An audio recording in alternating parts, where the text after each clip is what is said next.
RPG for You and Me presents Neon Heat, an actual play duet podcast using the Savage Worlds system in our custom cyber fantasy setting. It's been a labor of love creating it for the past several years, and we are so excited to finally be able to share it. Thank you for listening, and we hope you enjoy. Previously on Neon Heat. Athena spends her week off taking care of some personal errands, and then starts her first day back as a regulator. After being outfitted by Quartermaster Rex Dune, she's sought out by her first day observer, Regulator Lepaco, who tells her she's already tardy and it's time to get a move on. She's deployed solo, with Lepaco in tow, to chase after a group of hooded smugglers. Athena manages to incapacitate all of them before they can escape, but the first and only thing she hears from the one runner is Ali Sahir, which she remembers from one of the papers she grabbed from Strickland's office as it burned.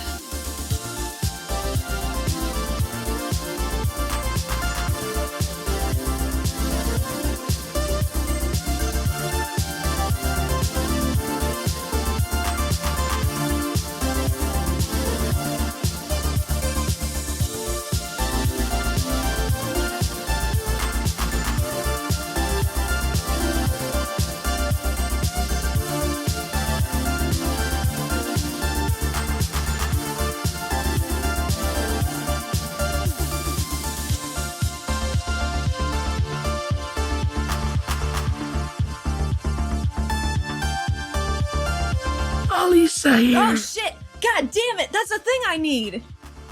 She wrenches... over and over God again. God damn it! Okay, she flips him over and takes down the hood. It is a Nakir woman Okay. with short blonde hair and a fair complexion, and her eyes are not currently glowing, but their pupil takes up almost the entire eye. Oh, damn. And they're sort of like looking past you, and her Nakir jaw is a little bit slack, just sort of like lolling open, and she just keeps saying it, just Sahir, Ali Sahir, in like really weird manic tones.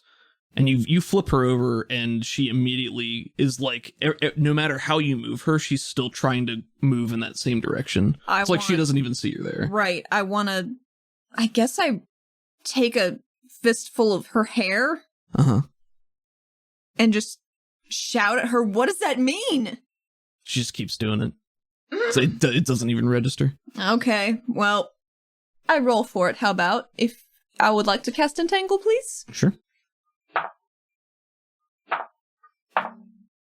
16. 16. Yep, that's fully bound. How do you wrap her up this time? Oh, I'd like to wrap her up on the ankles and her hands behind her back. At this point, yep. I want to use my adventure card. Oh, dude. What is it? It's Windfall. Windfall. Mm-hmm.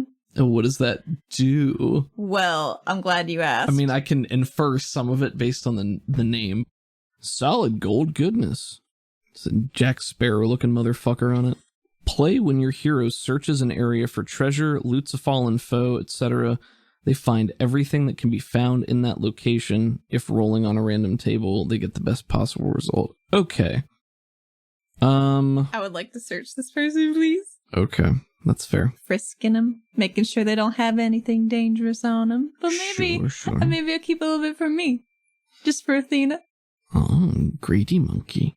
As you're doing this, you notice that this person also has a satchel type thing strapped to them. So it's not like a loose one that you carry, but it's like bound to them. Yeah. It's like something you'd wear as a tourist to not get mugged almost, but more of like a bag. Gotcha.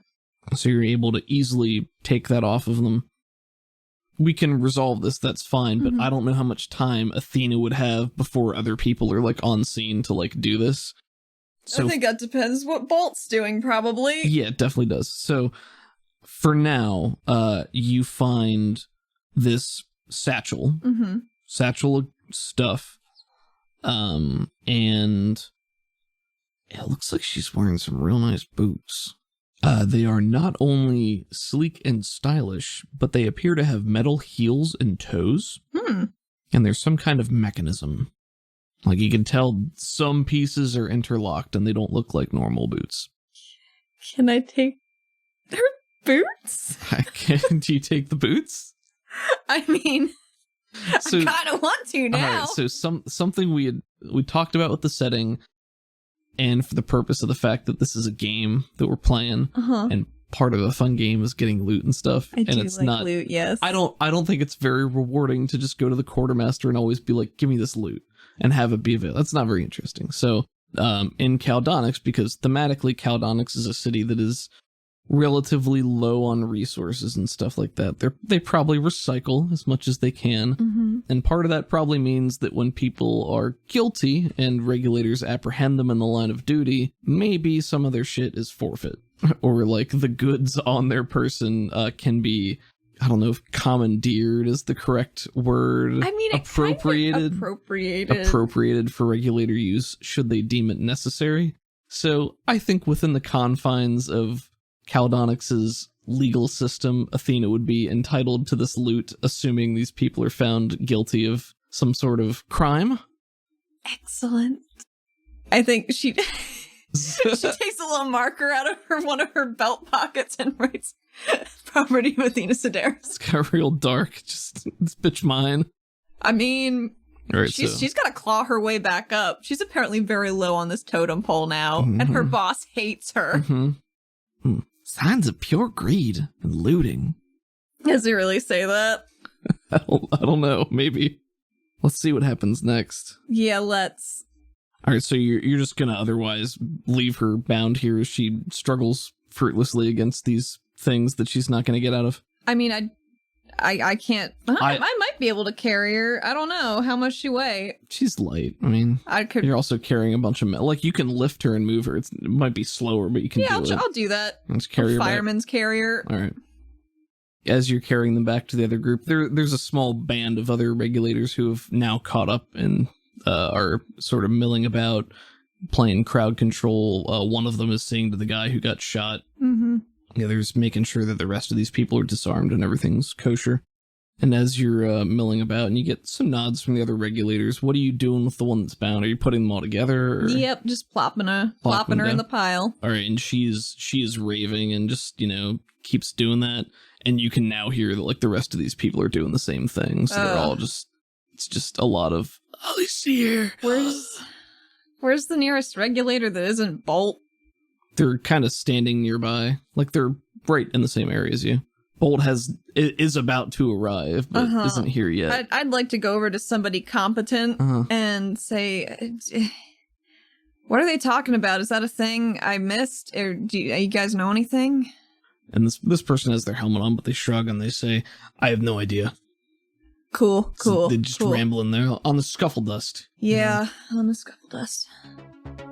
I think this is the appropriate time for that loud screaming to finally catch up, and you see this bright glowing comet shoot from the street back where you came, and there is now a very, very loud explosion in the distance. Like a sonic boom? Just a regular boom. Just a regular but like boom? in the distance. Maybe far south of you, so like in the corner sort of. Oh. And there's some smoke, but Bolt is screaming and arrives on scene on his hoverboard, and not far behind him is trusty Phil. Man, Phil never takes a day off. He's too valuable. And makes his grand entrance, jumps off of the hoverboard, which goes skittering off to one side. Does it hit a tourist? It goes wide this time. So everybody just kind of like looks at it as it skitters off, and it clatters and rolls and sparks fly. And he lands, just and lands several feet from you guys, and the ground shakes.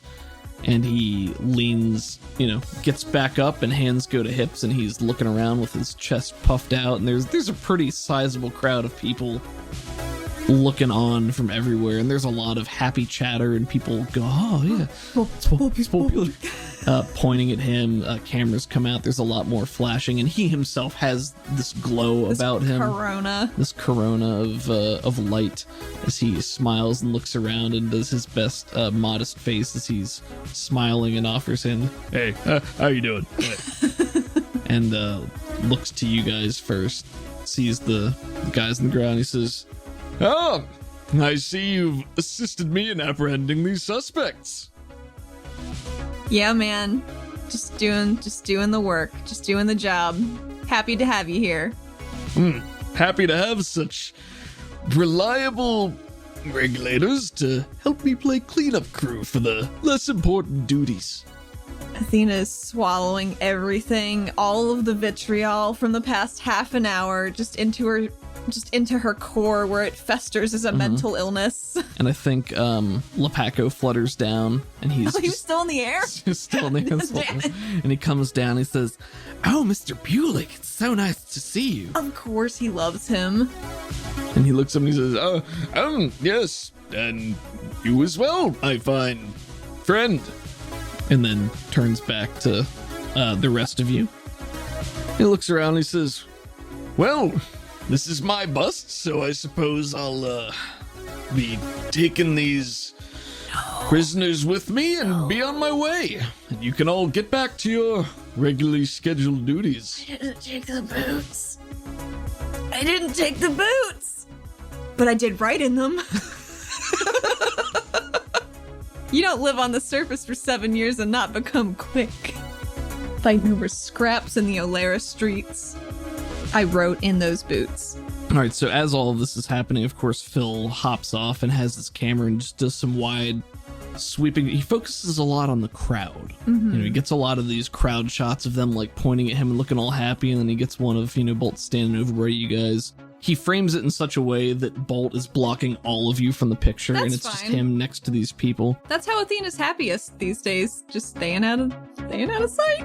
I think Phil actually sees you. Oh no. And he's like, "Oh good, you were wonderful for today's ratings. Let's get you in there." Oh no. His tongue whips out and sort of like pulls your back to pull you in frame. And still, now he's holding the camera just as he yanks you into the frame, standing next to Bolt. And Bolt puts a hand on your shoulder and leans down and says, "So how's it going?" I like this romantic interest you're trying to shoehorn in of Bolt Bulick. Wonderful, yes. It's so good. I think she Smile and wave, smile and wave. She does smile, and she does one wave, and then she puts her hand on her hip and says, "Bolt, this is my first day back on the job, and I'm feeling pretty good, I gotta say." Those are my boots. And I think he's smiling and waving, and you say that, and he looks over to you with a confused expression, looks down, and he says, "Yes, you are wearing boots. Good for you. Did you lace them yourself?" You'll find I did. Wonderful. Wonderful. God. Just really leaning into it, huh? I mean, if she's gonna be on camera, she can't just look like a jackass. So she has to match his level, so the disparity of their excitement levels is not noticeable. Maybe she'll go unnoticed. Gotcha. Is what she's trying to do right now. So I just want to tell you that there was a moment right now where you completely turned around a couple of things that I had expected to happen in the future and gave me such a just wonderful thing. Thank you for this gift. You're welcome. I'm really Athena worried will not now. thank you. Oh, but it's all good. This is great. It's gonna. So you were smiling and waving and just one wave, just one wave, hand on hip, just laughing, just leaning into it. Yep. And I think Lepaco is still floating nearby and is just doing a very pattery clap, just like. See, that's part of what I hoped would happen. He'd be really impressed because he seems to Bolt a lot. This is wonderful. I think Lepaco slowly tries to float into the shot himself, just slowly edging in, and maybe gets lucky a little bit here and there, and Bolt just maybe keeps budging towards, just slowly moving so the shot is rotating around the people. And Lepaco just says, "Oh, Mr. Bolt, it's so wonderful to see you. You're such an inspiration to our city and doing all the fine work you do." And he says, "I am. I am, aren't I?" You know, this one over here, she might learn a thing or two from you. Yeah, I might. You never know, right? What a team we would make. And he claps you in and crushes you in just a little bit and waves to everybody else and says, I think when he crushes her in, that is the moment her facade breaks and she looks so uncomfortable once more, and then she tries to push that back down but does not succeed 100%. Smile, you're still on camera. Yep, still on camera. It's made it great still. All right, so this goes on for another moment of two. I broke her fucking rib. I won't make you roll for it. But you look over and the other regulators are just off to the sides, like arms folded, staring out, like really not enjoying this, but sort of they know how it goes. She looks over behind Bolt's back with eyes that say, please help me. Please help me. And the rest of them are just standing there watching you, like slowly shaking their heads. You guys please help me. We're all in this together. We're a unit. Oh, all right. With her eyes, naturally. Sure, of course. All of that is happening. Athena has no savior here. No one comes to your rescue. That's usual, huh? Mm-hmm. And eventually Phil gets tired and he says, You really got a knack for this. Thanks. I don't know how much I'd like to do it going forward, but I'm glad I can help. Whatever. Mm-hmm. What's your friend's name? Oh, I just met her. I don't know really. I know you lie. I know her name too. You just gotta set me up with her. Tuca? Yeah. I'll ask. I'll lay some groundwork for you, Phil. How about that? Roll me a persuade on that. Oh God! Don't roll. He buys it. He believes. Oh, good. He's good on that. Oh, thank God. So, Phil, before I go and talk to Tuca for you, I got a question.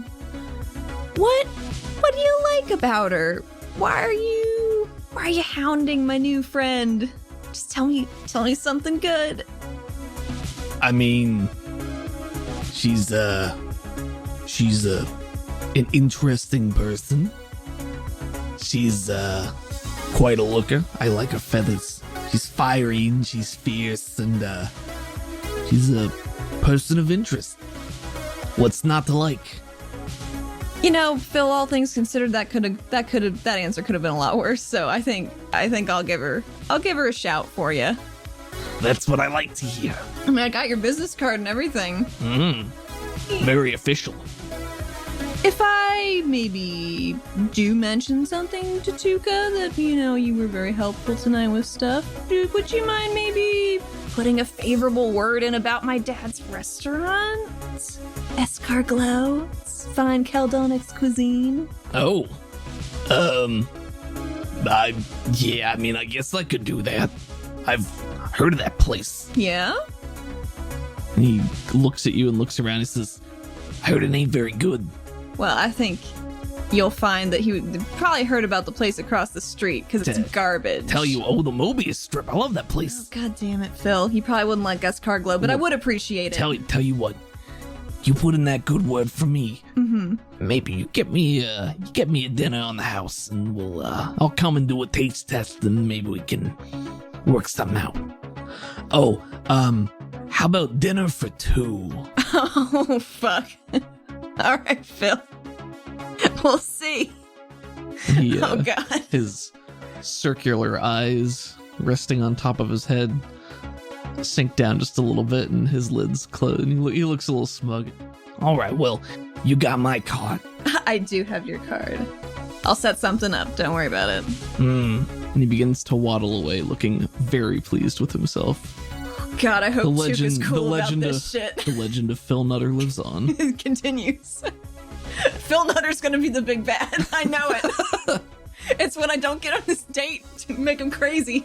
I want to say there's like one final shot of Phil walking away and you kind of looking after him, and Bolt still standing there like waving to the crowd. Is he waving like a Disney princess, like the one to, oh, I missed a spot down in the window. Oh, I think this is more like maybe it's like a Miss America, like the wrist turn. The little wrist turn. The little wrist turn. Really gets on a lot of mileage with big hands like that.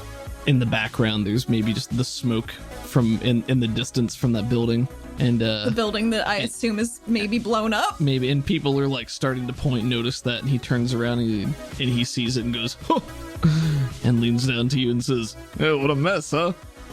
Was that you? Well, she winks real slow at him. And he does like a double blink, like, oh God, he's so dumb. However, all in a day's work. He leans a little closer and looks around and says, "This undercover work is harder than they make it look." What? Oh my God. And he turns over and hefts the 4 people with relative ease and looks around and says, "Well, I'm out." All right, see you later, Bolt. See you around, man. He goes to step on the board and it sputters to life. That's a lot of extra people on there. It barely moves. So is like the back of it scraping It's like a slow hover away. Oh my God. I think he balances it well enough that it moves and he's able to do that. Jesus Christ. Heading back towards the spire, leaving the rest of you with a bunch of messed up streets and misappropriated metal objects and all sorts of stuff. So, and I think I think as Bolt is like taking everybody away, Lepaco is just like watching him happily, and then turns back to you and just has a contented sigh, like, It's pretty cool, huh? Oh, Mr. Bolt's wonderful. As we're talking, I'd like to use my very last Benny to get back enough power points to use shape metal to fix some of these chairs I fucked up and maybe metal things that got a little boofed in the fight. I think you can use your Benny for story purposes to just like try to start putting your stuff back. I want to try and put stuff back where it belongs as I'm talking with Lepaco. Make me a smarts roll to see how well you do. Just a straight up smarts roll. If this is going to be a situation where you just like throw it all in a corner. 11. Okay, yeah, you do a very good job of putting everything generally back where it was. Whew. And yeah, as you're talking to Lepaco, what are you saying to Lepaco? Just talking about Bolt. Just like, man, this guy wasn't around when I was here before. He seems like he's good for the people, good for the morale, you know? Yes, he is very good for the people. He's very good for the division. And he looks down at his list and he says, "I think you ought to think about taking a page out of his book." Oh yeah? Which pages?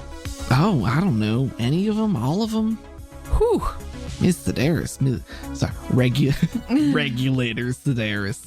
This is, this has been quite a day, and we've only been going for about 10 minutes now. Yeah.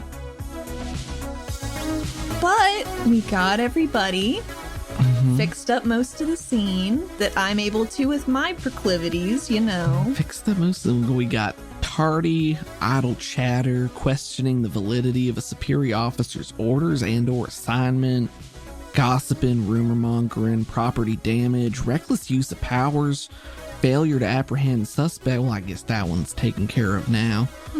Threatening citizens, looting before ensuring civilian safety. It don't look too good, Mr. Darren. I think I can call right here, actually. You have a nice day. Okay. I'll see y'all later. Do you want to take my badge now, or should I give it back to Rex? Oh, that's not for me to decide. I'm an observer. I just pass along my recommendation. Okay. Okay. Y'all have a nice day now. It was nice to meet you. Y'all seem really nice. It was nice to meet you too, Regulator Lepaco. What should I do with the rest of my shift? Am I back to the spire? Should I help out here? Any direction? He's like flying up and away now, just sort of like, I'd say do your job. Flies off. Oh my God. Flies away. Into the fucking ether whence he came. Thank you for that balm, she shouts after him. After you turn away from Lepaco, there's a very short, brief moment before you hear his voice behind you much, much closer. And he says, actually, y'all shouldn't be out here anymore. You should probably pack it up, go back to the spire, await future instructions from the powers that be. God, And he's gone again. Appear drifting away. She clomps over to the group of regulators. Guys, I don't think my reinstatement day's going so hot. Kicks a stone. Yeah, you do that, and the others sort of like look around, and this one of them says, yeah, how long you been back now? How many? A week. Well, sure get on the news a lot. Yeah, it was an accident. It's all accidents, man. It's just been a real bad week of luck. A lot of that going around, huh? Apparently. Another one's like, yeah, you know, at a certain point, it kind of feels like it's not luck and it's more coincidence, or maybe it's on purpose. I mean, she's very frustrated. This day is not how she had hoped. And there's another one kind of crosses arms and says, you seem pretty close with Mr. Bolt there. No. I don't know. Pretty chummy to me. Pretty chummy. Yeah, well, you gotta, appease the powers that be in regulation, I guess, is what people keep telling me, so I'm just trying to do a good job, and she's getting progressively redder and redder. Mm-hmm. I think there's a moment where she they just leans against the wall, which I assume is right there. Sure, why not? She's got a lot of nervous energy right now, because she thinks she might be fired before she's even technically rehired. And her gauntlets are just making these geometric angry shapes rising up and in and out, and ugh. You're doing all this and the other ones kind of take a step away from you. Oh no. Just to give you a little bit of space.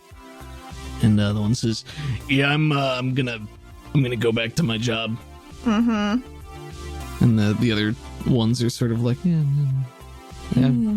back to active duty. Yeah, going back to work, yeah. And sort of drift away from Athena. Cool. Athena's by herself. No partner. Probably fired. And I think there's a moment where you're slumped against the wall, and there's like a group of pedestrians that are passing by, and a man and a woman come over to you, and they have a little kid with them. The woman says, I just wanted you to know I saw what you did, and I know it was you and not them, so chin up. I think she smiles very big and says, thank you. And then the kid's That's why we do it, I guess. And then the little kid's like, Mommy, she was next to Paul Buerlich! Sure was, pal. You know Paul Buerlich! Hey, kinda. It's my little kid voice. Do you like it? I do like it. It's how little kids sound to me. Yeah. So, yeah, he's pretty cool, isn't he? Big guy, all shiny like that. Yeah, Bolt's really cool. Yep. I can sound like him too. Ah! Oh God. Half Bolt, half Ray Romano. Yeah, they call me I'm just Kermit now. Definitely just Kermit. It's Kermit. They call me Bolt the Buerlich. I think she kneels down, gives the kid a little pat on his shoulder, and is like, if you drink your milk and grow big and strong, you can maybe be like Bolt Buerlich too. And then she leaves. Yeah, and I think the kid gives you like a doofy smile. All right. Well, I guess Athena's heading back to the spire. I guess that's just what she's doing. So, is there you know what? Fuck it. She's not taking the highway. She's walking back. She's on duty. She's patrolling the area. Athena on duty. Okay, but yeah, you can head back to the spire. Lepaco's instructions were basically just go back there and just hang out. What are you gonna do once you get there? Well, I've had this nice little satchel with me that I got off of that person that nobody seemed to notice, so I'd really like to take a peek at that. You did kind of grab that while everybody else was doing stuff, and it was a sort of a hidden thing on their person, so... I would like to take a peek at that. And where are you doing this? Probably in a break room. I mean, if she has to go back to the spire, doesn't really know where she should be right now. That's fair. Yep, you get back to the spire and you're in a break room and you're just going to go through the satchel. Yeah, I guess. So you open it and there is a bag of dust. Just a baggie of dust. It's a baggie of dust. Multicolored, rainbow glistening dust. There is a piece of paper. What does it say? It's folded, so you open it up and it's normal scribble shroom paper with foreign symbols and just weird words that make absolutely no sense to you. It's like gibberish. Doesn't mean anything. And sort of in the hodgepodge of all of that, you do see Ali Sahir is written. What does it mean? And you also notice that, this one will make you roll for. Okay. Roll me, I think just a regular roll smarts. Regular smart? Regular roll smart. How smart is Athena today? 4 smart. 4 smart, okay. It's gibberish and you don't understand it and you don't know what any of it means, but it looks exactly like the stuff you found in Strickland's. Like the same weird kind of symbols and script and symbols. Ali Sahir, that's all the same.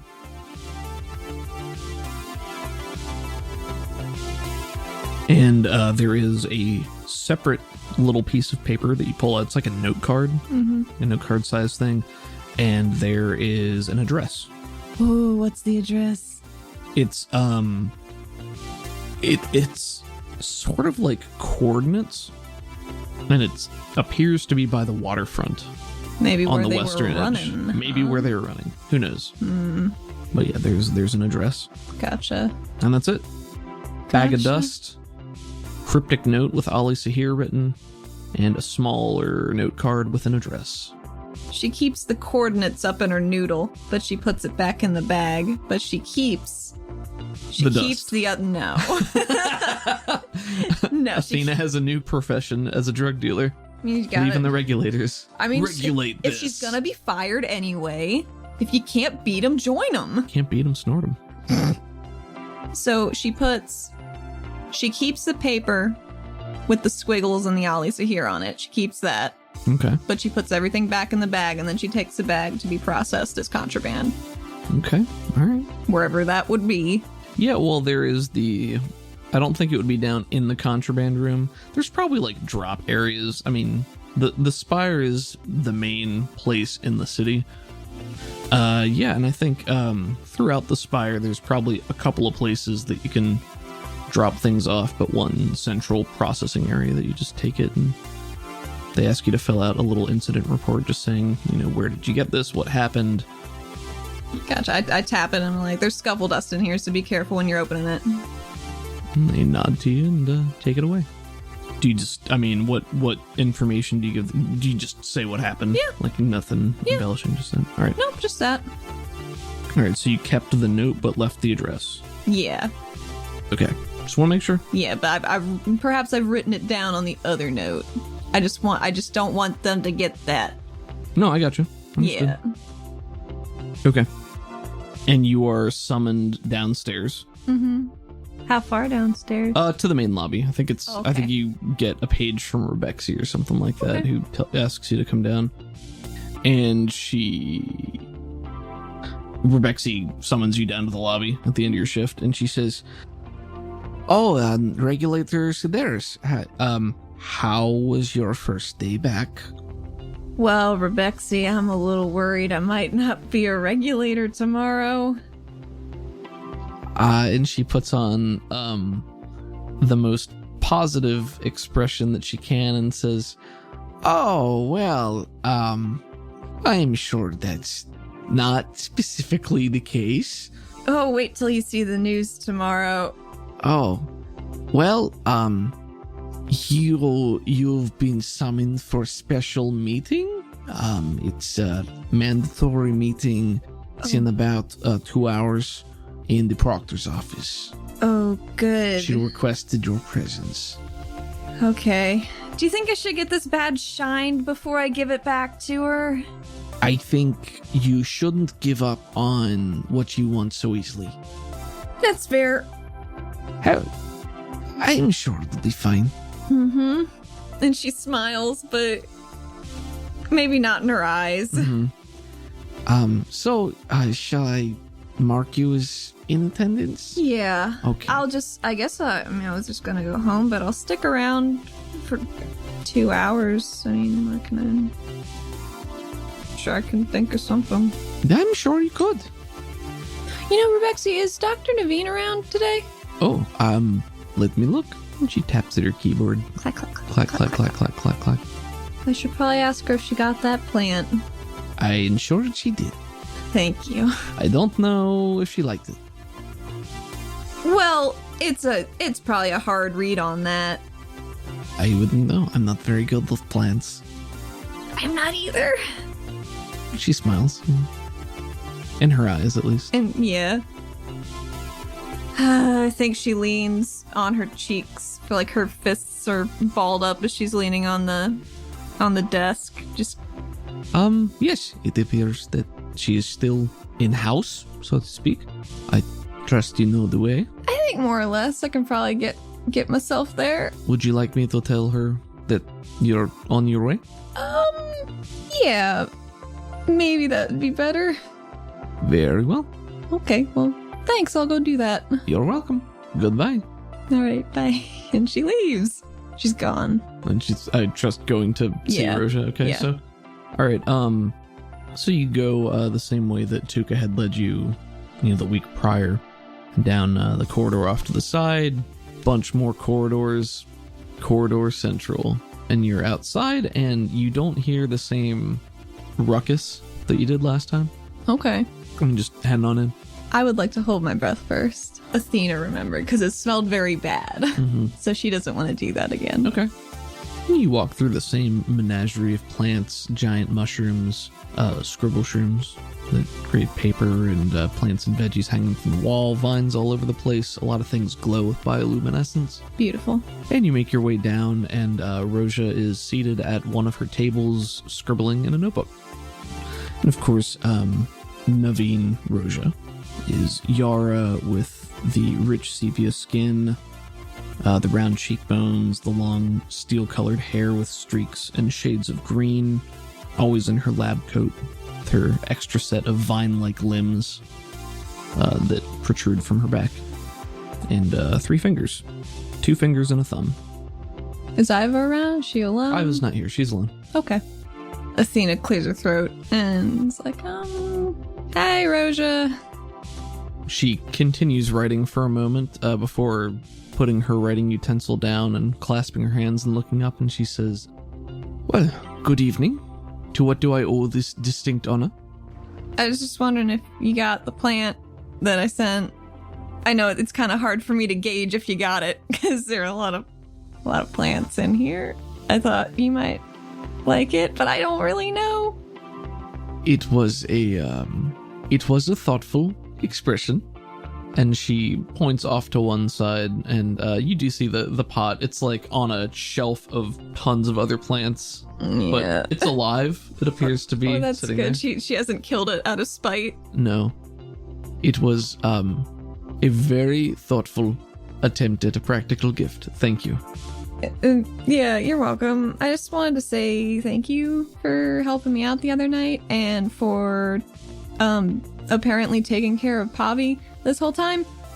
And I don't know, she just talks about you a lot, and I needed to say thank you. Well, you of course do not need to thank me for doing my job. But you're welcome. I don't... You have... She, maybe in character, starts to say something a few times and then takes off her glasses and rubs at her nose and says, why don't you come and sit down for a moment? Oh, yeah, sure. Is there a chair nearby? Yeah, there are a couple, lab chairs around, just... They're, stool-like Ooh, almost. it's on wheels? Sure, one of them can be on Yes, wheels, I want that one. All right. Athena, the way you have phrased that statement concerns me. Oh no. Did I do this again? I'm sorry, my tact isn't very good these days, apparently, and I've been running into that problem a lot, and I'm trying to get better. And she puts up a hand to stop any kind of rambling that's about to happen. She says, you misunderstand. You said you appreciate that I took care of Pavi. Pavi does not need anyone to take care of her. Pavi needs to stand on her own 2 feet, to live her life the way she wants to. And, in some ways, to be supported by those around her, as we all do. That's more what I meant. Certainly. But it says to me that you view it as your job to look out for her, to make decisions for her that affect her, that sort of thing, which doesn't seem practical, especially given your current state. So, yes, Pavi is my friend, and I worry for her, and I want her to be happy and prosperous and successful, and to move on. There are some things that weigh us down, that we carry throughout our lives. Do you know what I mean? I heard you had a busy time after you were here last. Yeah, you remember when you were saying that Tuka tends to find herself in dangerous situations? I do. It was one of those. I thought it might be. I also read the report. And probably saw the news. And saw the news, yes. You made quite a ripple. Yeah. I think I might make another one tomorrow. And she grimaces. Oh, is that so? Yeah, I think I goofed out. Between you and me, I've got a meeting in a little bit. I think I might be getting fired. So, maybe I need to look for a new job? Why are you convinced that you're going to be fired? Well, my report, or the regulator who was doing my thing today, my evaluation, I don't think he likes me at all, and my sheet did not have any good tallies in the section where I wanted there to be tallies, even though I feel like I did okay. Well, without having been there myself, it's difficult to say. I hope for the best for you, of course. Like you say all of this, and she wrinkles her nose and purses her lips and says, "Are you really worried that they would fire you? Yeah? You come from a family with substantial influence, But very deep pockets." That's not how I grew up. We didn't have a ton of money. My dad owns a restaurant. I mean, you know my parents. Yes, I do. And I know your family, with very deep pockets. Yeah, but Dad didn't want any of it. He always wanted to go stand on his own 2 feet. Like, even now, the restaurant's failing, and he's still not accepting any help, not even from me. Athena, are you so dense? Truly? Apparently. That your grandfather is one of the most influential men in the city, that he sits on the council, that your grandmother, his wife, is deeply rooted in Olerico politics, backing in the city, that they are two of the wealthiest individuals. Do you really believe that they would allow their granddaughter to collapse into political turmoil, or to be looked down upon, or anything like that? I mean, goddamn, I hope so. Otherwise, what am I doing any of this for if it's not by merit? It's an excellent question. So, your file is sealed. Did you know that? What? Your file. Your regulator file. It is sealed. I don't know why that would be. Nothing to do with very deep pockets, perhaps? Why would they seal it? I haven't done anything wrong. I haven't done anything that people can't look at. Maybe not that people can't look at, but maybe that some people don't want others to look at. God, what did I do? I think she's trying to think back very, very worriedly and trying to figure out why this would be closed. And Roja, spends a lot of this conversation just, staring at you very gauging your expression very carefully. She's really trying to get a read on how you react to this information. I think mostly worry. You had my file the other night, though, didn't you? Was it closed then? No, it wasn't. So today, then? I don't know. I don't check it every day, Athena. Ugh. I do have a schedule. I do have a job. I do have other interests. No, I know. Oh, jeez. Well, this has been a good chat. Guess I should probably get on the road since I'm... She just starts muttering to herself. Just having a tough time of it. Mm-hmm. Trying to figure... Like, that was a weird thing to drop on her, and she doesn't know what to say or... Roja is very... She's not receptive to the Moby attitude. Mm-hmm. So all of this is just met with, like, the same stare. Just, like, watching her. Right. What do you... so she hasn't responded. She didn't say anything to that. Are you going to get up and leave? Are you going to further the conversation? Are you going to sit there awkwardly? I think she sits there awkwardly for a second. She's looking at the floor because she's really embarrassed and she doesn't know what's going on, like, at all, ever, apparently. But she wants to fix that. This stuff notwithstanding, I'd really like to learn how to research to be smarter. Maybe learn how to help my mom. Because I don't know what's wrong with her. And I'm worried. So I want to learn about what happened to her. And nobody's telling me what happened. I don't know. She went to a different door at work. Can a person lose their link? Yes. Did she? You obviously know her. Yeah, she considers this and she says, I have known Valerie for not as long as Pavi. Mm-hmm. There was a time that I knew her before the accident when she was more vigorous, perhaps, is the correct term for it. I believe it is more psychological than anything. It is a block. It is...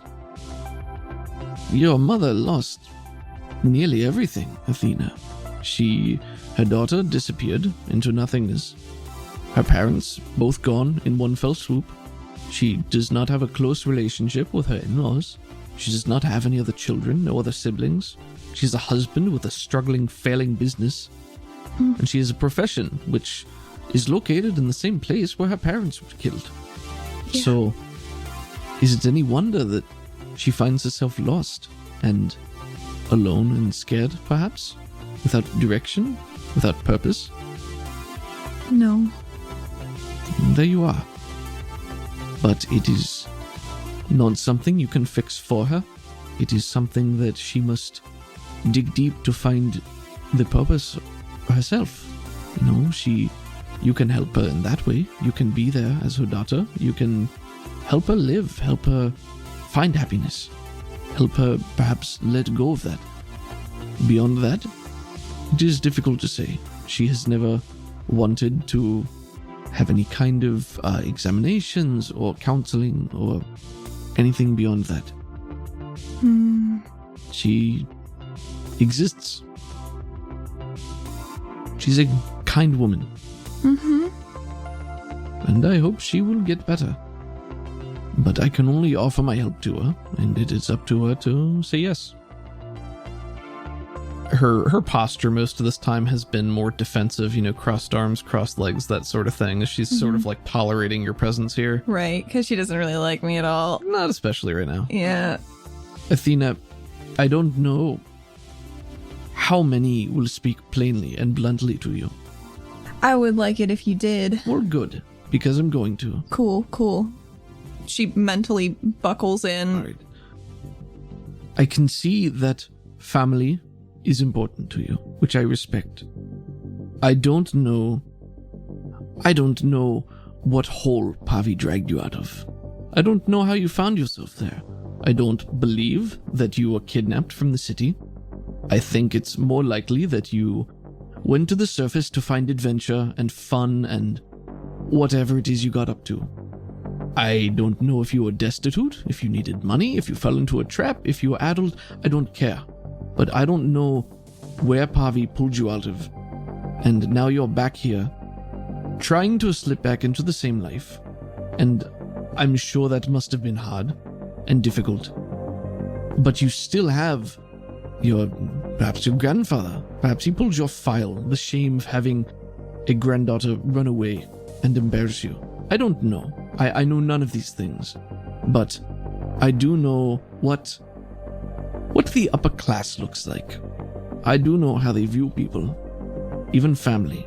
So if there's anything I can do to help you help your mother, I will. But as far as you are concerned, I don't know yet. I want you to build yourself back up, learn how to live, learn how to do things right, and don't drag Pavi back down to where you came from. She pulled you out once, but I won't let her get pulled down with you. Athena leans in to Roja, and as she was sitting through that last bit of calm berating, her eyes grew hard and flat, and she is not smiling now. Roja, I'd like to speak plainly as well. If you think I had a choice about leaving, and you think I wouldn't have taken Pavi with me in a heartbeat if things had been different, you're making an incredibly wild assumption about me. And you don't know me. That's okay. But Pavi knows what happened to me. She knows everything now. And she told me I can trust you. But I've had a very long and difficult number of years, so you'll forgive me if I don't just give you the benefit of the doubt. But I will tell you this.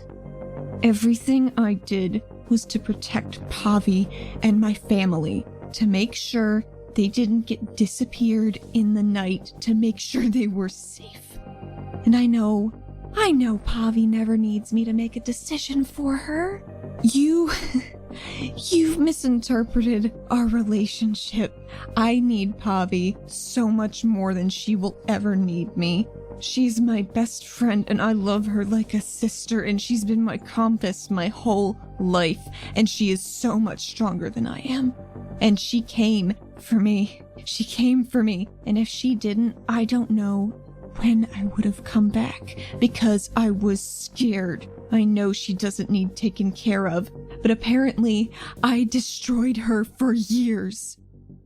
And I'll never forgive myself for that, and I don't think I should, and she might not either. And that's okay.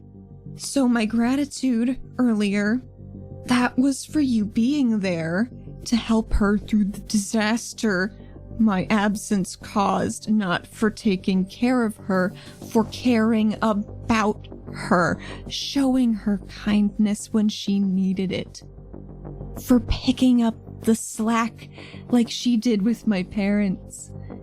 My dad called me Pavi, and he didn't even realize it. My mom didn't either. So I get that there's been a shift in relationship dynamics, and I can't begrudge that, because it's all my fault. It's all my fault because you were all down here picking up the pieces I left, while I was up gallivanting with the toppers. As you said. I think she gets up and she starts to pace, and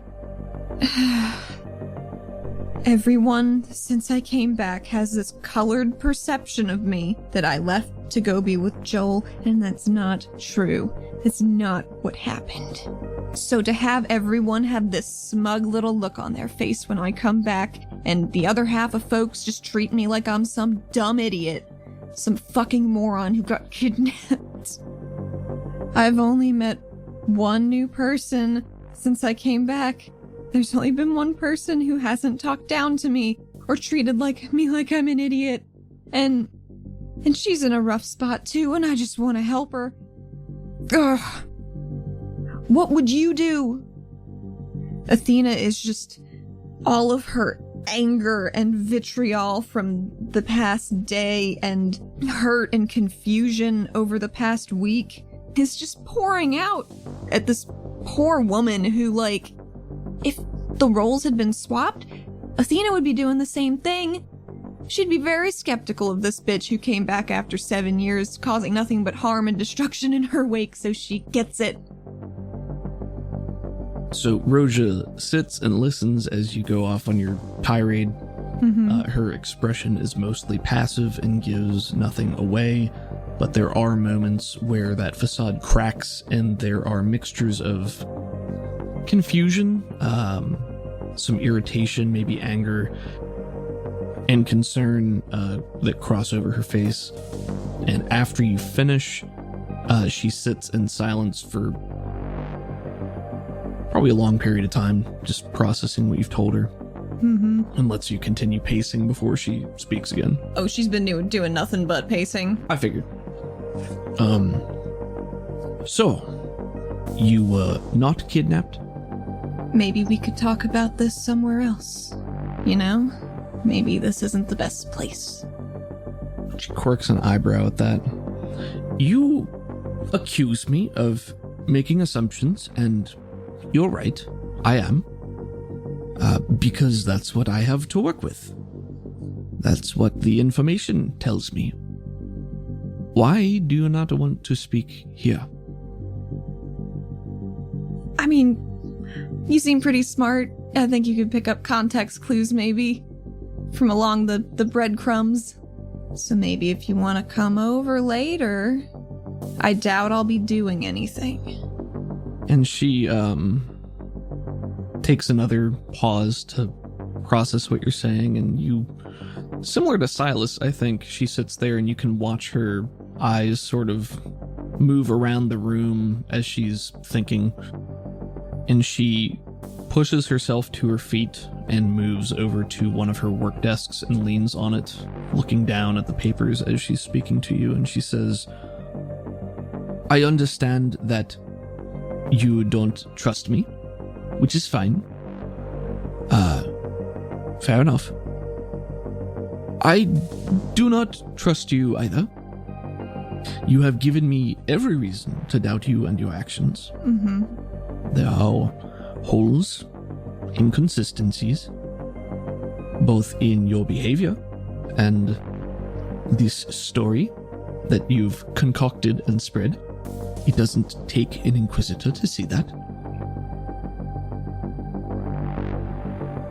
Yes, very well. When?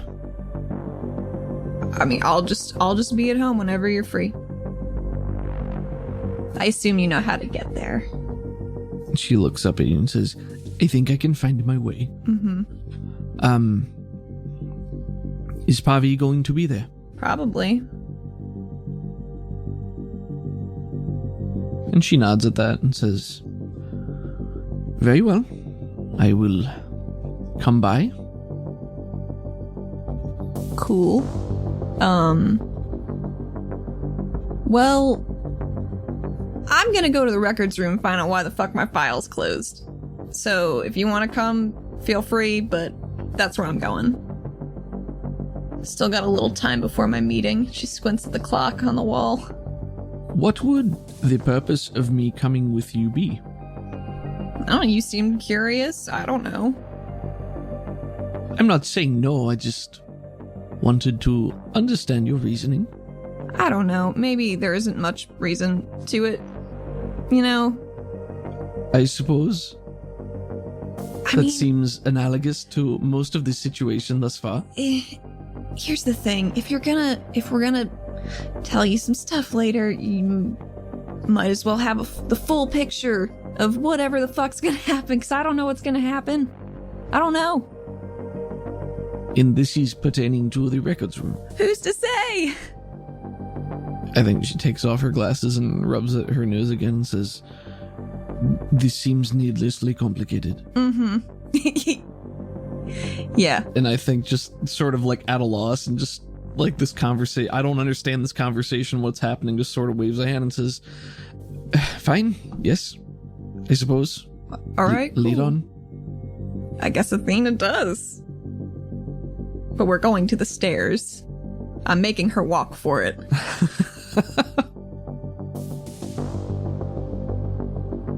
All right, so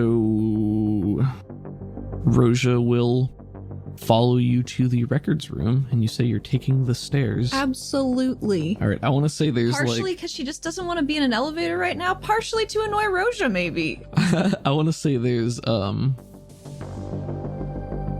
like a long, I don't know if tracking shot is the right one, but like the camera is outside of the stairwell, and we just see like you and Roja walking slowly down all these flights of stairs. There are so many stairs. There's so many stairs. And Roja is following you, and I think at first she's walking with her regular legs, and then at a certain point starts using her vine legs to move, so maybe she's just like herself floating like with her arms crossed as she vines her way down past you and follows you. Right. Is there a reason we are taking the stairs? Because I don't like elevators right now. There's a fun truth nugget for you. I know you're collecting those. Also, why do you wear sneakers if you're never gonna walk? I do walk. They're comfortable. Yeah. They're cute. It's beside the point. Thank you. Athena's she's having a real fucking weird day. Yeah, I think Roja can tell.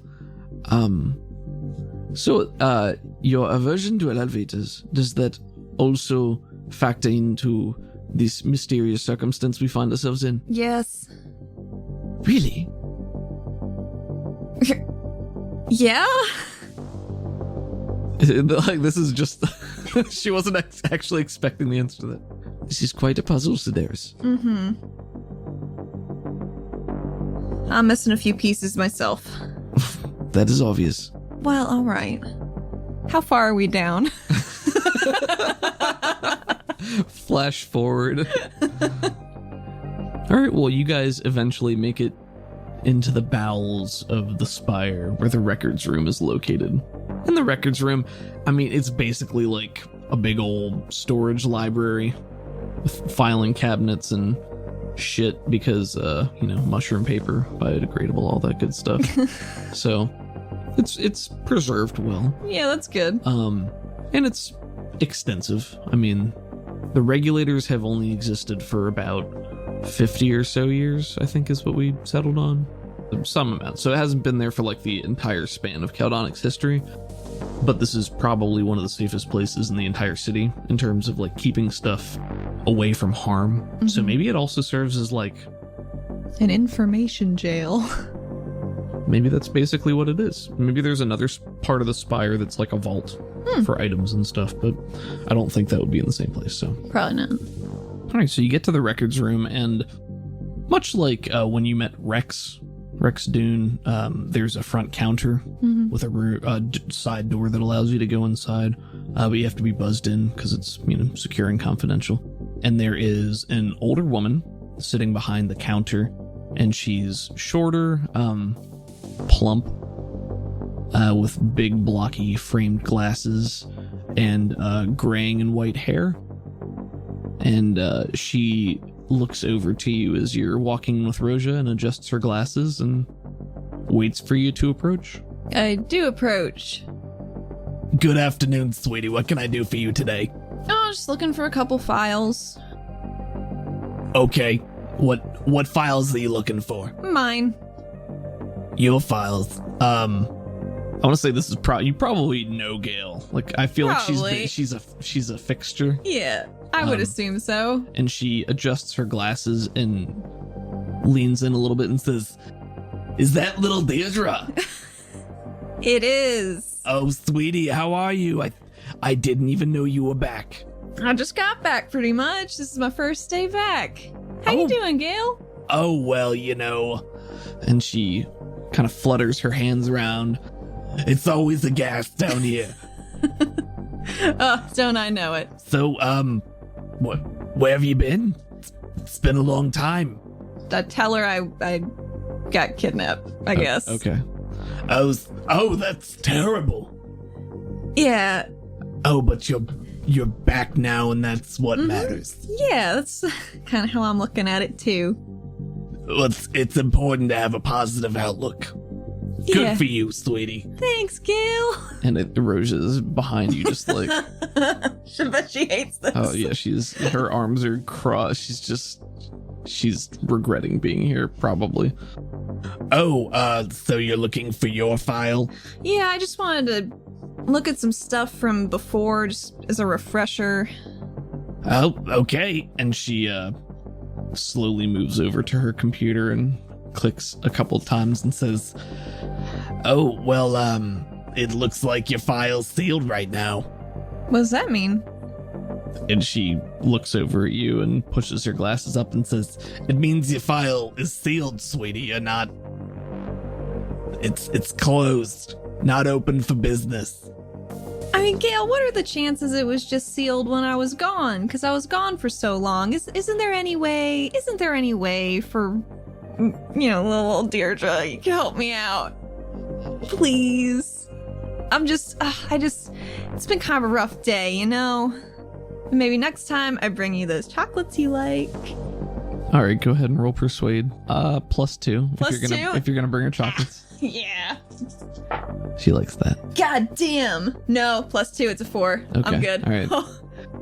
And she, I think there's a long moment as she looks at you and she starts to like do this like slow swaying back and forth, and she's just, oh, all right. Just because it's you, and just because I haven't seen you for 7 years, and because you're gonna bring me chocolates. And because I'm gonna bring you chocolates. And because it's your file, not someone else's. She looks over at Roja and points a finger and says, I would never do this for someone else. What does Roja do? Roja just shrugs and says, far be it from me to tell you how to do your job. And I don't think she likes that very much, but... Probably not. Gail sort of sniffs and says, well, let's see how helpful I am when you come need me to help you next time. And presses a button and the door on the side buzzes. Yes, and we're in. Yeah, well, you walk in and Roja starts to and says, oh, no, damn not it. you. You stay out here. I think Athena just And Roja like stops and like has her hands out, just like, come on, really? Yeah, Gail, can my friend come in? No. Please. I'll put the peanut butter in the chocolates like you like. The little truffle ones. You're gonna be the death of me. Get it? Go ahead. Go in. Yes. Flawless victory. And Rose just sort of walks in with her arms crossed, just looking over at Gail like, And Gail does one of those, like, I'm watching you eye gesture things. Athena waves and smiles real big and proceeds into the stacks. Yes. All right. I think it's probably organized in such a way that you can find it. Maybe it's alphabetical. Maybe it's... Cool. I whispered to Roja, look for my file. I'll be right back.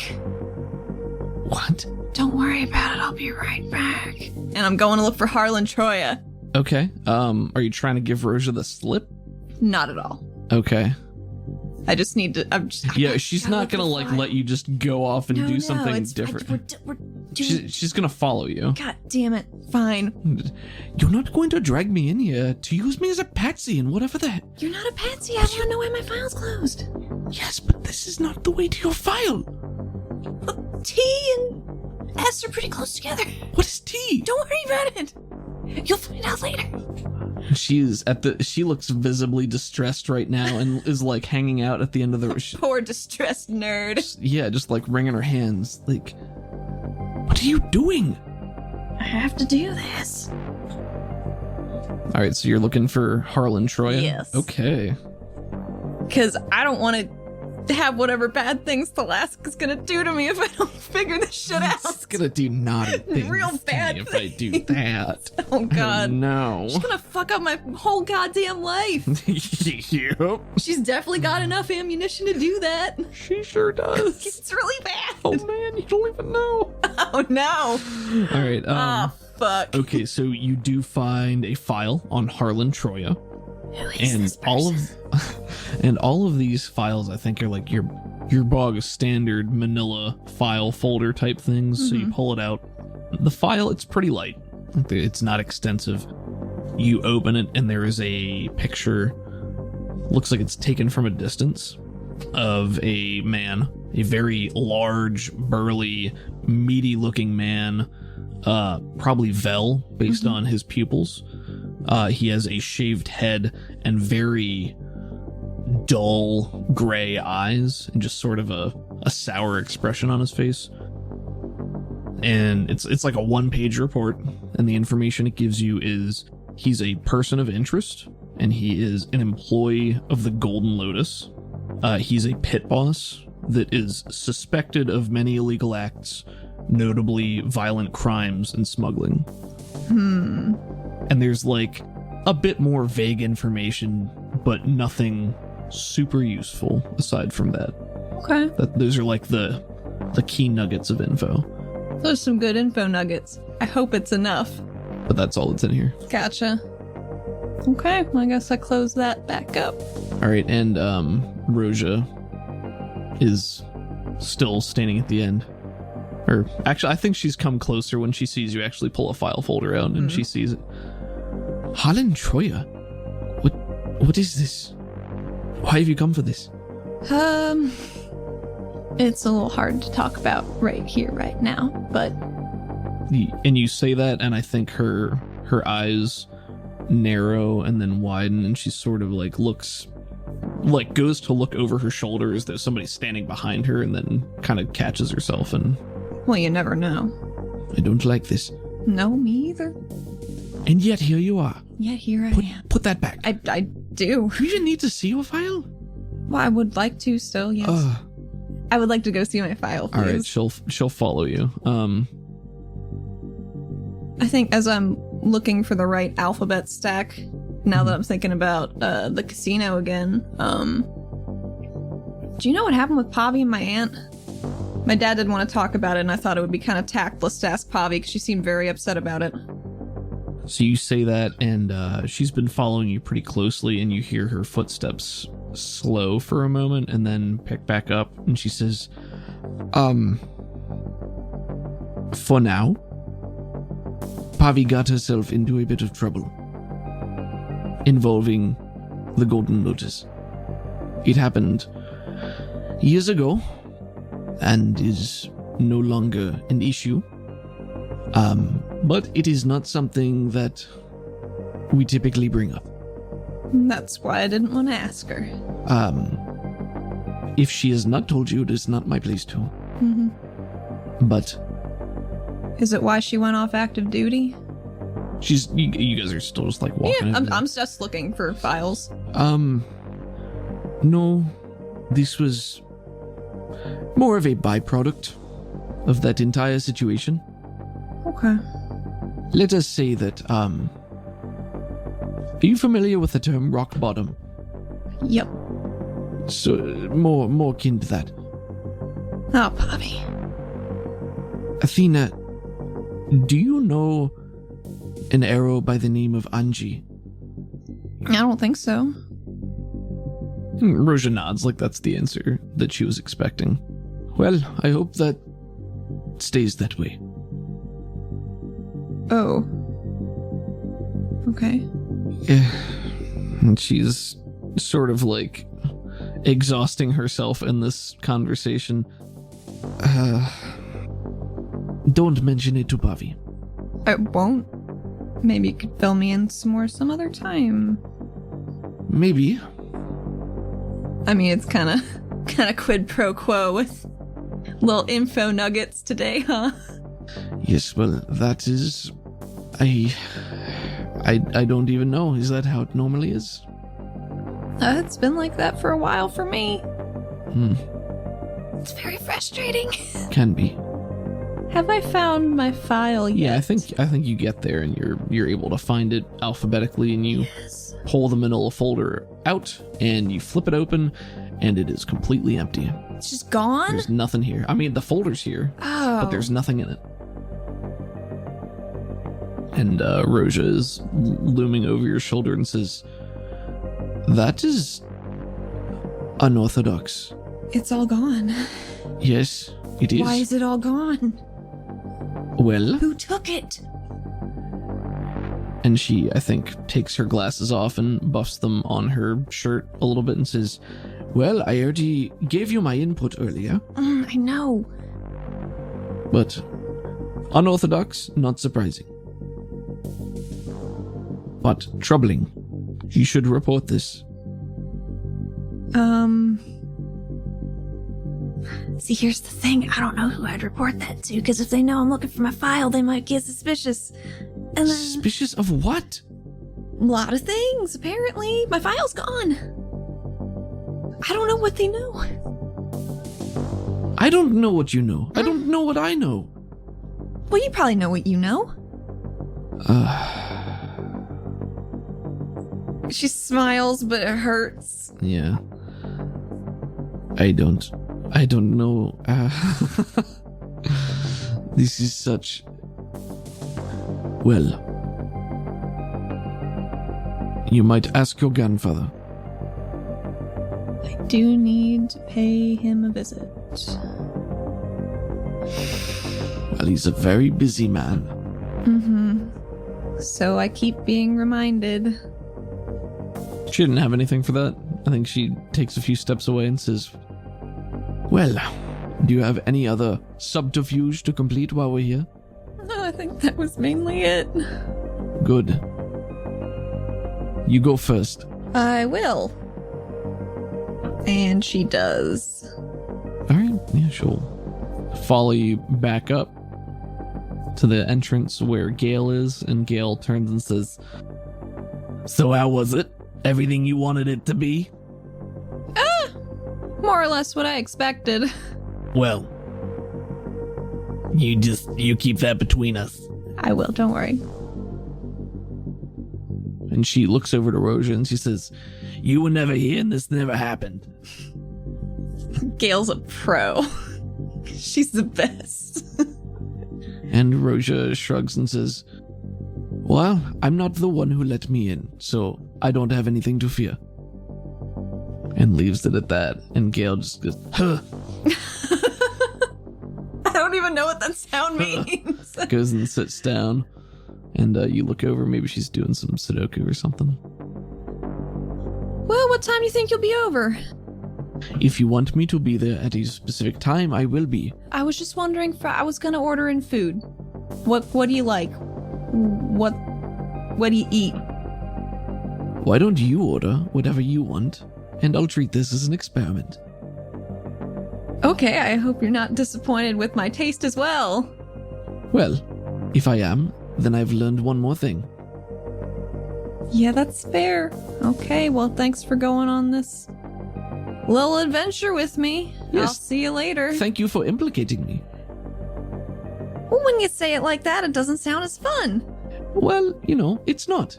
Especially when you're doing something that could be, considered illegal or tampering or meddling or any other number of things. Oh man, maybe you shouldn't come over later then. And tell her that? Yeah. And, Up to you. She raises her hands. She is grasping at straws. Were you guys having this conversation?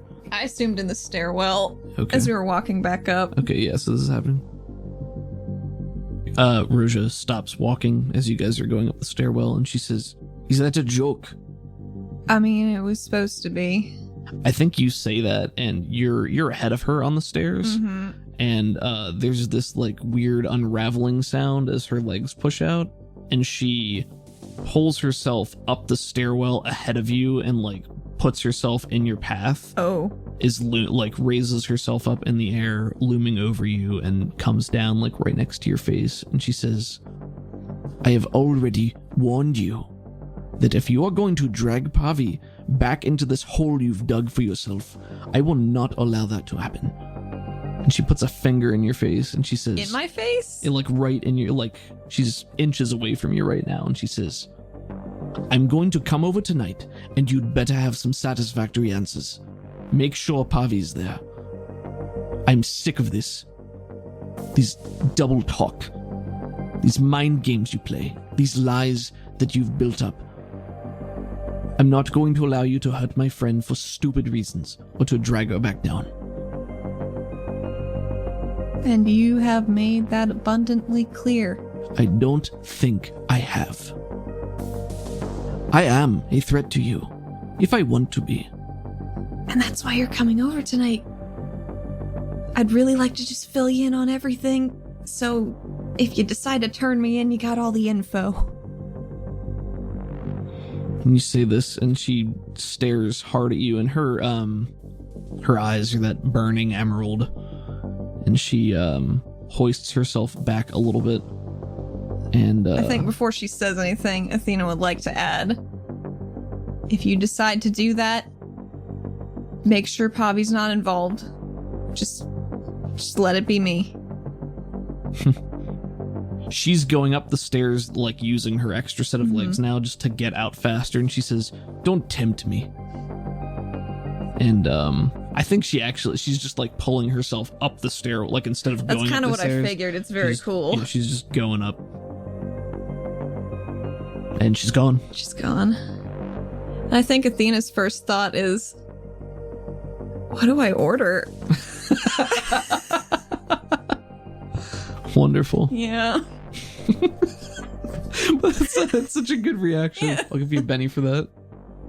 So you make your way up the rest of the stairwell, and I guess you just kill some time before your meeting? Yeah, that's pretty much just what I'm doing. Just maybe just hanging out in the main lobby. Cool. Shooting the shit with Rebecca, see if she's free. She's working, you know. Then just sitting in a chair. Yep.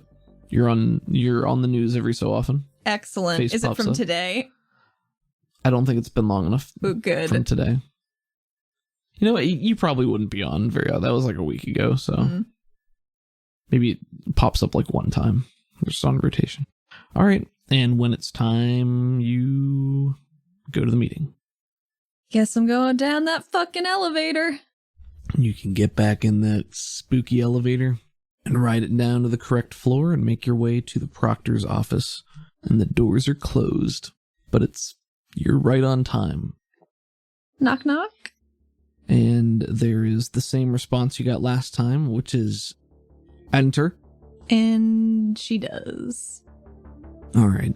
You walk into the proctor's office, just like it was a week ago, with the wall of Corey shifting and moving, casting faint light through the dark space. Proctor Reitz is seated behind her desk, and she is not alone this time.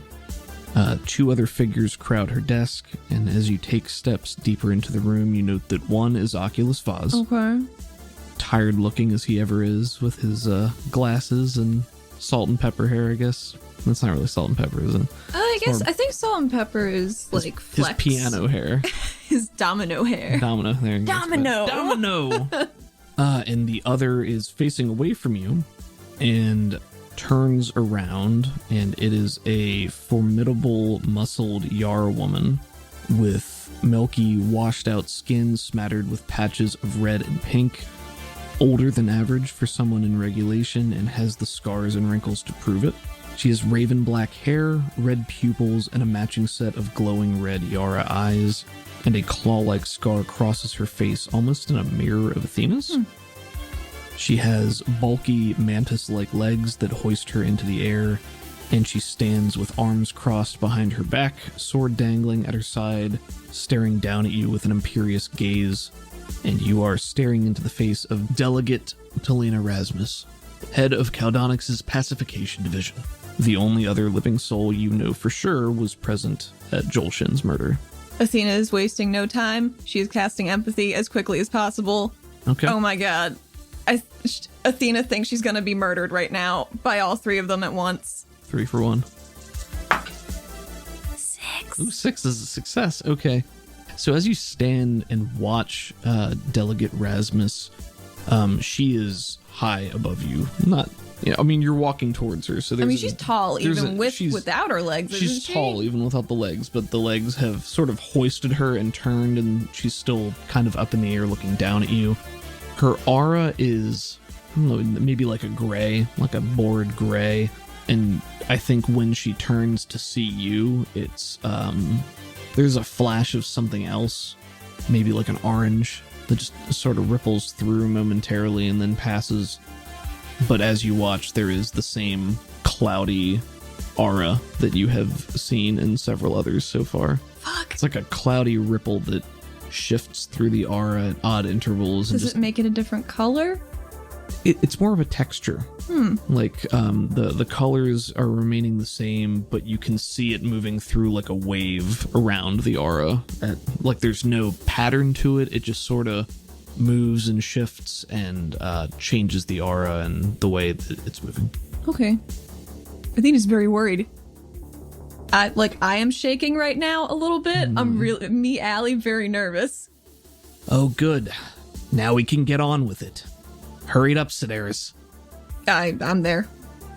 I'm in front of the desk. Reitz is sitting looking... She's drumming her fingers along the desk in sort of an anxious way, but she looks happy. Oh, no. Silas is holding a glowing tablet, his eyes rapidly flitting across the screen, and he glances up as you enter and come closer and offers a small nod. And Rasmus takes a step or two with her legs off to the side, so it's sort of like a semicircle with you on the other side. And Rasmus looks to Reitz and says, "Well, Reitz, this is your show for now. Let's get a move on." And Reitz says, "Gladly. Sedaris, your performance on your first day back in the first 30 minutes has been deemed entirely unsatisfactory by your observer, Regulator Lepaco. He has kindly provided us with a full list of concerning behaviors exhibited by you. Would you like to hear them?" Yes, Proctor. I think she has her hands clasped behind her back, just at attention. Reitz is still sitting. The other two are staying, but Reitz is sitting and sort of lazily holds a hand out to Silas without looking at him, and he puts the tablet in it, and she's just looking at you this whole time and pulls it down, and Liz like taking her time, like very satisfied. "Tardy, idle chatter before duty, questioning the validity of a superior officer's orders and or assignment." I think her eyes get bigger at that one.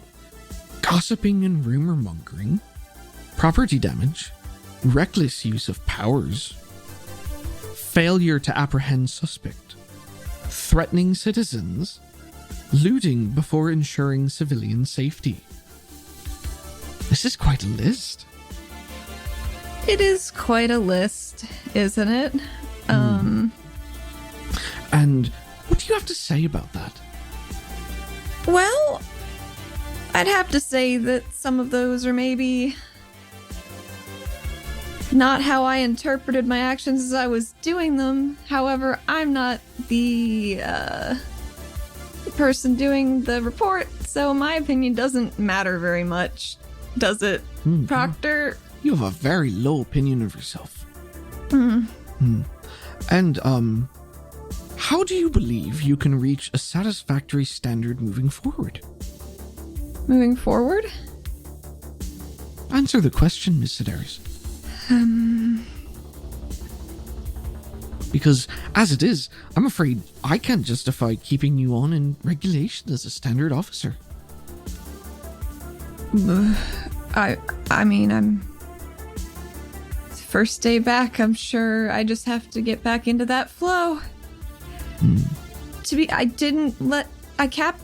I got all of them. And I fixed the scene up as best as I could, and it said I was threatening civilians, but I was just telling them to get back because scuffle dust went everywhere and I didn't want anybody to get hurt. Well, my report shows that Pacifier Bulig took the suspects into custody. He did take them into custody, that's true, but he didn't necessarily stop them. Kind of showed up a little late, you know? I think she quirks an eyebrow at you and stares for a moment and then looks back down and moves on. Okay. This time Reitz is about to speak again and Silas interjects and he says, "There is another option. Regulator Lepaco floated the idea, actually. Said it might be for your benefit." And Reitz glances at Silas and then looks back to you and says, "You're being transferred, effective immediately." Okay. "To a new special task force. Oh no. I think it will be perfect for the skill set you've proven to be effective with. This will be a joint task force overseen by all divisions. Say hello and right in the middle of that, God, no. as she's speaking, the doors to the office boom open and there's a loud Regulator Sedaris, we meet again so soon. And he's stomping into the room and says, you have the great honor of serving beneath me and being forged into the regulator you always wished you could be. Never doubt greatness, even in the darkest hour. Boltbulig will see you through. And he walks up to you and claps an enormous hand on your shoulder. And Reitz finishes, to your new squad leader, with a smirk. And Rasmus off to the side. Silas has a worried expression, and Rasmus just starts laughing. Oh, God. Fuck.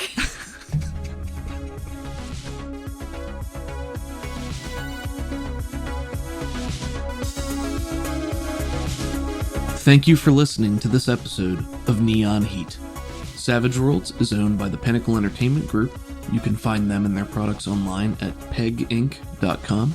You can find our website at rpgforyouandme.com, which we update weekly with new episodes, character art, and bios.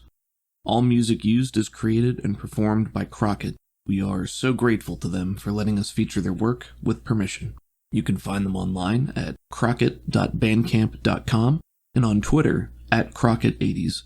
You can find our show on Twitter at RPG4YouAndMe, and you can find Allie on Twitter at UCTheHat, where she posts art from the show. And as I am absent from all social media, you can find me exclusively on our Patreon Discord server, which you can find at patreon.com/RPG4YouAndMe. Any support means the world to us, and it makes it easier for us to make more quality content for you. If you enjoy our show, the best way you can let us know is with a 5-star review on the podcast listening platform of your choice. If you like what you heard here, you should check out Sounds Like Crows, which is an actual play podcast set in the Savage Worlds Deadlands Reloaded setting.